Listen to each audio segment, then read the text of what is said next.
It was a cold October evening in 1984 when the peace of a small French village was shattered forever. A mother, waiting for her child to come home, was about to receive the most terrifying news of her life. Her little boy, just 4 years old, had been taken, bound, drowned. And somewhere, in the shadows, a killer watched, satisfied with their work. A chilling phone call would follow. A voice, cold and unfeeling, delivered a simple message: "I have taken my revenge. I have taken the boy." This is the story of the murder of Grégory Villemin. A case that, after nearly 4 decades, remains one of France's most haunting and perplexing mysteries. Part 1, The Discovery. October 16, 1984. The village of Lapangis-sur-Vologne is quiet, its routine undisturbed.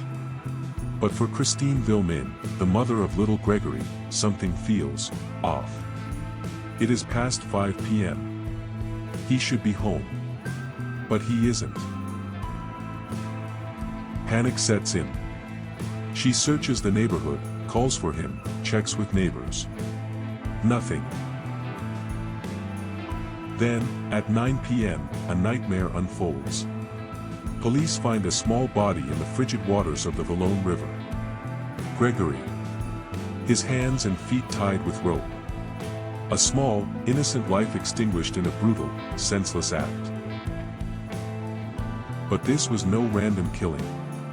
No accident. This was revenge. And the murderer wanted them to know it. At 5:30 p.m., before the body was even found, the Villemins received a call. A voice they had heard before. A voice that had tormented them for years. A voice that now spoke their worst fears into reality. "I have taken my revenge. I have taken the boy." This was the work of a phantom, a shadow lurking in the background of the Villemin family's life. A ghost with a vendetta. A killer who had spent years taunting them with letters and threats. The police had their first clue. But they had no idea where this twisted puzzle would lead them.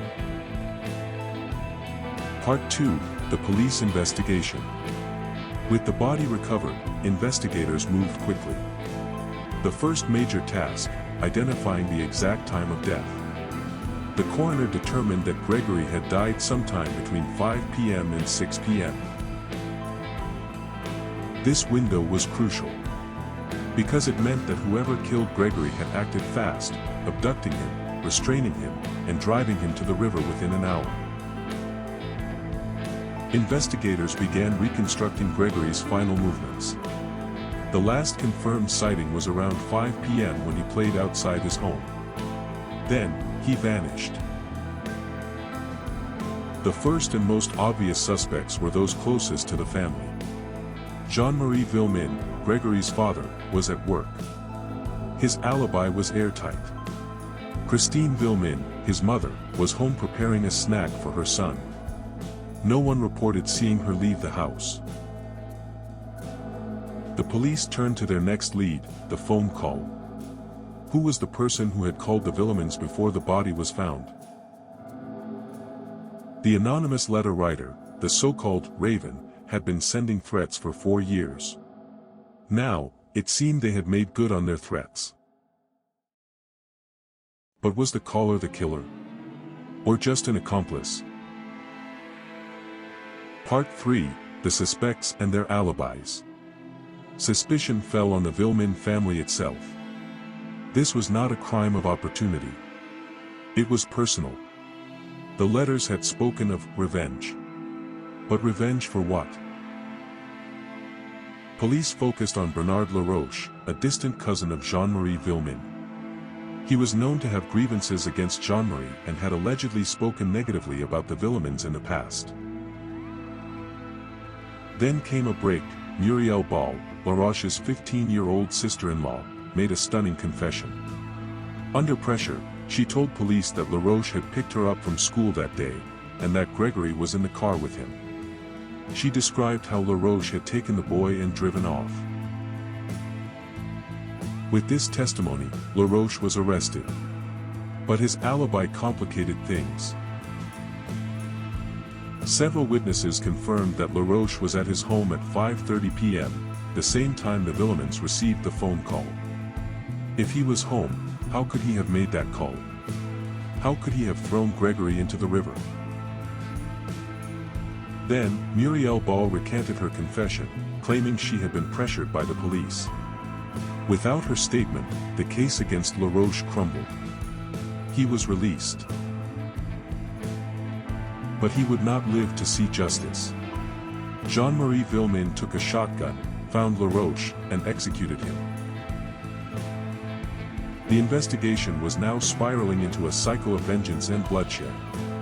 But it was far from over. Part 4, New Leads and Forensics.